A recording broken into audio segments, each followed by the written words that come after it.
Deck, एक alien predator, किसी की तलाश में अंधेरी गुफा में प्रवेश करता है, लेकिन अचानक पीछे से एक जबरदस्त हमला होता है।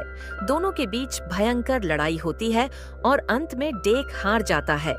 हमलावर अपना चेहरा दिखाता है, वह डेक का भाई क्वेई होता है।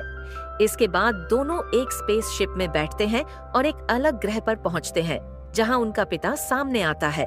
पिता डेक को कमजोर कहकर उसका मजाक उड़ाता है और क्वेई को आदेश देता है कि वह डेक को मार दे, लेकिन क्वेई अपने पिता के आदेश का विरोध करता है और उस पर हमला कर देता है।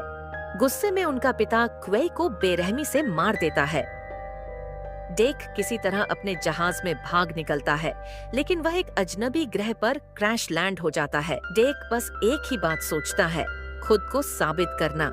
इसी उद्देश्य से वह कलिश को मारने के लिए निकल पड़ता है, लेकिन जैसे ही वह हथियार तैयार करता है, एक डरावना मॉन्स्टर उस पर हमला कर देता है। डेक भागते हुए एक सिंथेटिक लड़की थिया से टकरा जाता है, जो कलिश को खत्म करने के लिए आई थी, लेकिन उसकी पूरी टीम मारी जा चुकी होती है। थिया डेक से कहती है कि अगर वह उसकी टूटी टांग ठीक करने में मदद करे तो वह कैलिश का लोकेशन बता देगी।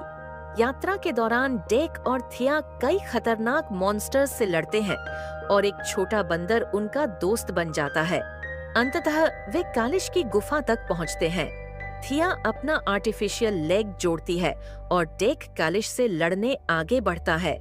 कालिश बेहद शक्तिशाली होता है, लेकिन अचानक सैनिक आकर उसे फ्रीज कर देते हैं और डेक और थिया को पकड़कर एक लैब में ले जाते हैं।